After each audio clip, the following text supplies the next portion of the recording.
ABC 10 News at 7 starts now.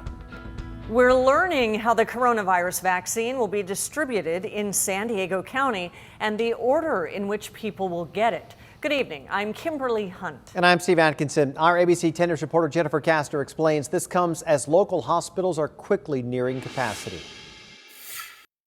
Today, the county said who will get the vaccine and in what order. It follows this week's announcement that roughly 327,000 COVID-19 vaccines could arrive from Pfizer by mid-December. Today, the county said that 28,000 doses are anticipated to be sent to San Diego in the first delivery.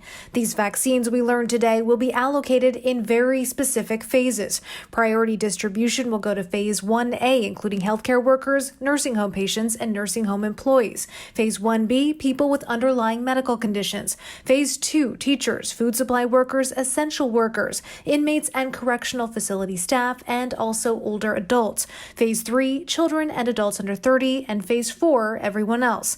The second round of vaccines is expected to arrive about 3 weeks after the first delivery. Also today, the CEO of Sharp Healthcare said that there's growing concern over the increase in hospitalizations and patients needing ICU beds. Here's part of a passionate statement he gave this afternoon to wear a mask.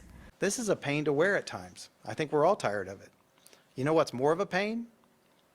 To be a COVID patient in one of our hospitals, or to be talking to the family member of a patient who's about to expire that they can't be there with. That's what a pain is. And the county reminded people today that this week we passed 1,000 COVID deaths in San Diego. Right now we're at 1,035 total fatalities.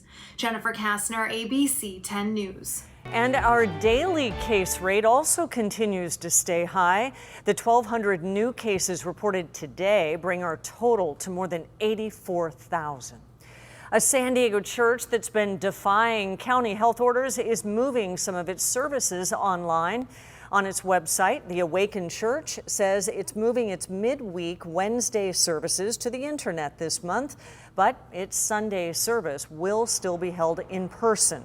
3 of the church's locations have received cease and desist orders, and the locations in San Marcos, Chula Vista, and Kearney Mesa have had outbreaks.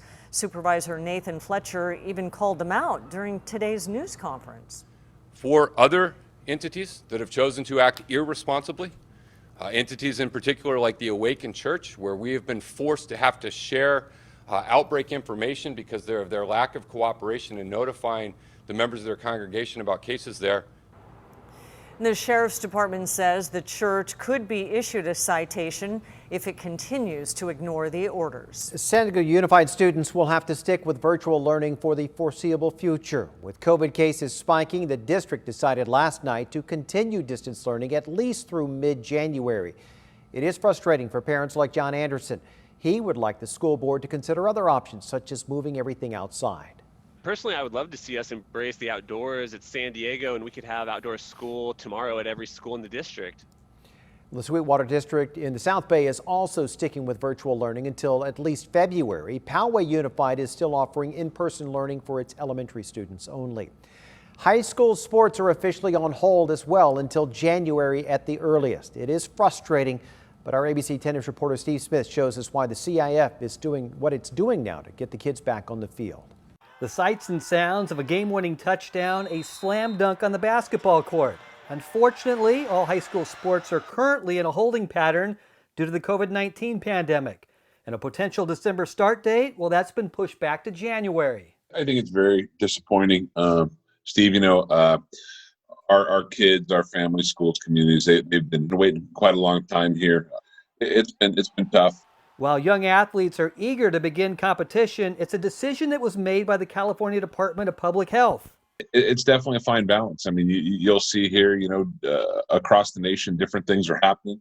I know our executive director is talking on a regular basis with the California Department of Health and with the governor's office. So for the time being, players, coaches, schools, and everyone involved in high school athletics must sit and wait. I think we're all frustrated, Steve.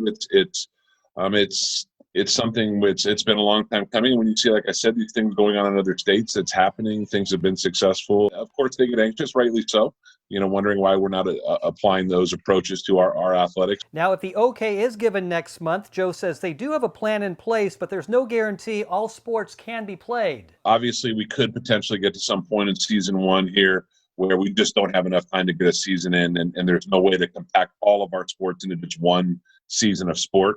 Just getting that opportunity to have that window, know what our time frame looks like, and put a plan in place that works. We're ready for that, and just waiting for the word for the state. Steve Smith, ABC 10 News. And while the health and safety of the athletes is its top priority, the CIF commissioner says it's also important for the kids to get back to some kind of normalcy. Stay on top of any new developments with coronavirus by downloading the 10 News app. A free version is available in the App Store. A widespread red flag warning is now in effect for our mountains and valleys. It started about an hour ago. It lasts until Saturday. Tens of thousands of people across the county have been warned their power may be shut off because of high winds. And about a half hour ago, 240 customers in Viejas, Descanso, Boulder Creek, Alpine, and Pine Valley were notified they are being shut off. ABC 10 News reporter Mimi Alcala shows how fire crews are getting ready. We're in Alpine, right off of the 8 freeway at the Vista Point, and the winds have really picked up this evening. Now CAL FIRE is asking everyone to be prepared for the possibility of fire danger and power shutoffs. To have it go from Wednesday night to Saturday night is very significant. That's a long event, and that's a long window where we really need to make sure that nothing happens. This is something to take serious. It's not time to get complacent. Similar conditions will be seen across Southern California. The strong Santa Ana winds are expected to develop tonight and strengthen tomorrow morning. This is causing wildfire concerns to grow for CAL FIRE. They've upped staffing, they have extra engines, hand crews, and 7 helicopters ready to go, but they need the public to realize that fire season is not over, and we need to also be prepared.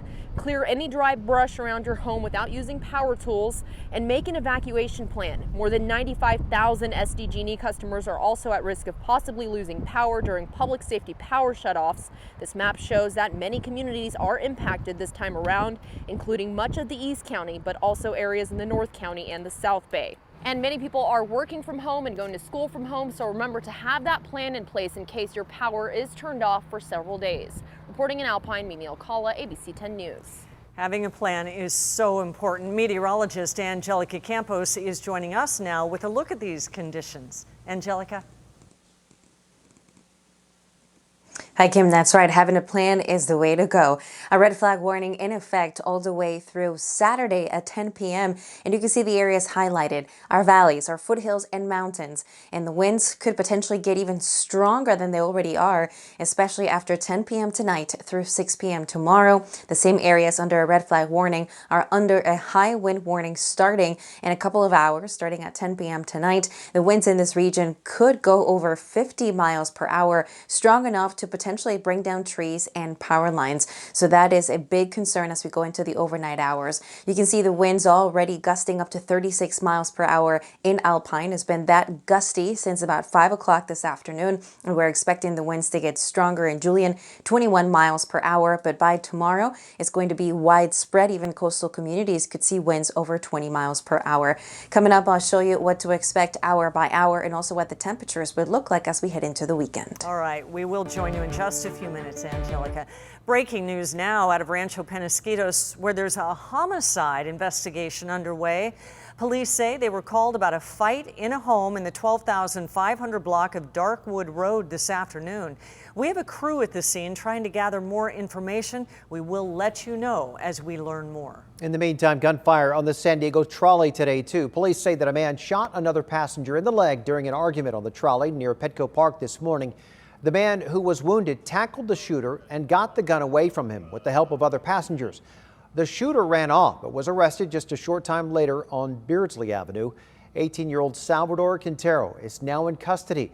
The victim's injury is not considered life-threatening. The family of the 19-year-old San Diego State student who died after falling from his bunk bed is filing a wrongful death lawsuit. It happened last year after a night of drinking. 2 people found Dylan Hernandez on the floor and put him back in bed. A few hours later, he was found unresponsive and eventually died. His death was ruled an accident. The lawsuit is against the university, the fraternity he was pledging, and the manufacturer of the bed. San Diego's election results will be certified tomorrow. Registrar Michael Vu says all ballots are counted. That means the District 2 supervisor race will go to Joel Anderson. It was the only race too close to call. Anderson is expected to win by 282 votes.